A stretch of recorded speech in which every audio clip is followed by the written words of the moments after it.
Hello दोस्तों, एक नए वीडियो में आप सभी का स्वागत है। आज की इस वीडियो में हम जानेंगे वो 10 सवाल जो कि राजभवन सरकार से पूछ रहा है सिग्नेचर करने के लिए विधेयक पर, जिसके बाद से आपका आरक्षण लागू होगा छत्तीसगढ़ में। ठीक है, तो उन सभी जो सवाल हैं उसे हम यहाँ पर देखेंगे।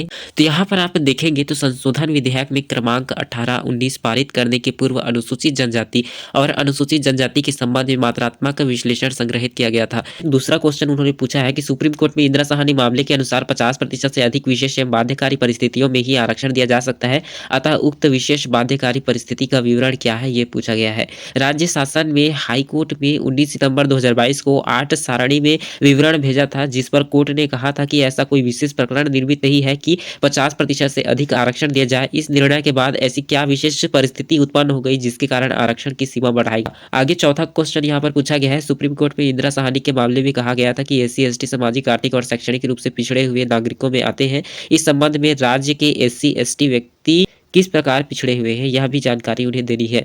मंत्रिपरिषद में महाराष्ट्र, तमिलनाडु और कर्नाटक राज्य के आरक्षण के प्रतिशत का उल्लेख है। इन राज्यों में आरक्षण 50% से अधिक किए जाने से पहले आयोग का गठन किया गया था। छत्तीसगढ़ में इसके लिए कौन सी कमेटी गठित की गई, यह भी पूछा गया है। छठवां, सामान्य प्रशासन विभाग ने क्वांटिफाइबल डाटा आयोग के गठन का उल्लेख किया है, जिसकी रिपोर्ट शासन के पास है। यह रिपोर्ट राजभवन में प्रस्तुत क्यों नहीं की गई। और सातवां, सामान्य प्रशासन विभाग ने विभागीय प्रस्ताव अर्थात प्रस्तावित संशोधन के संबंध में शासन के विधि एवं विधायी कार्य विभाग का अभिमत अपेक्षित होना लिखा है। छत्तीसगढ़ लोक सेवा अधिनियम में प्रस्तावित संशोधन में शासन के विधि एवं विधायी कार्य विभाग का क्या अभिमत है।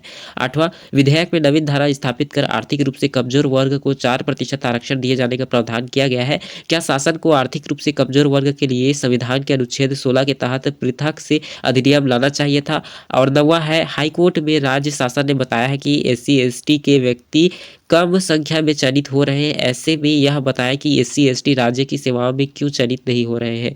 एसटी को 32 और ओबीसी को 27, एससी को 13, इस प्रकार कुल 72% आरक्षण का प्रावधान किया गया। तो अगर ईडब्ल्यूएस को छोड़ दिया जाए तो 72% आरक्षण है। यह आरक्षण लागू करने से प्रशासन की दक्षता का ध्यान रखा और क्या इस संबंध में कोई सर्वेक्षण किया गया है, यह जानकारियां उनसे पूछी गई है, जिसके बारे में जवाब देने पर आगे प्रक्रिया होगी। और प्रक्रिया किस प्रकार से होगी, इस पर राज्यपाल विधि विशेषज्ञों से चर्चा करेंगी। उसके बाद जो परीक्षण होगा, उसके बाद संवैधानिक तौर पर तमिलनाडु, कर्नाटक, महाराष्ट्र की तुलना होगी।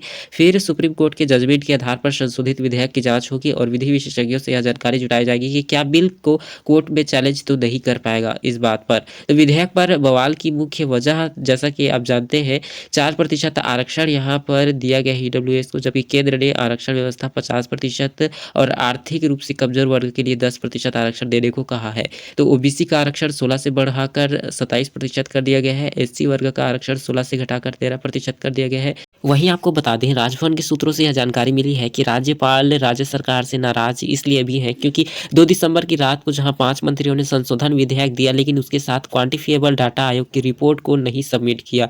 तो यही वजह है कि 7 दिसंबर को सचिव स्तरीय एक कमेटी भी बनाई गई और बताया जा रहा है कि यह मामला अभी लंबा चलेगा। तो इस प्रकार से आरक्षण के संबंध में यह न्यूज़ था जिसे हमने आपके साथ साझा किया। उम्मीद है आपको पूरा जो आरक्षण का मामला है क्लियर हो गया होगा।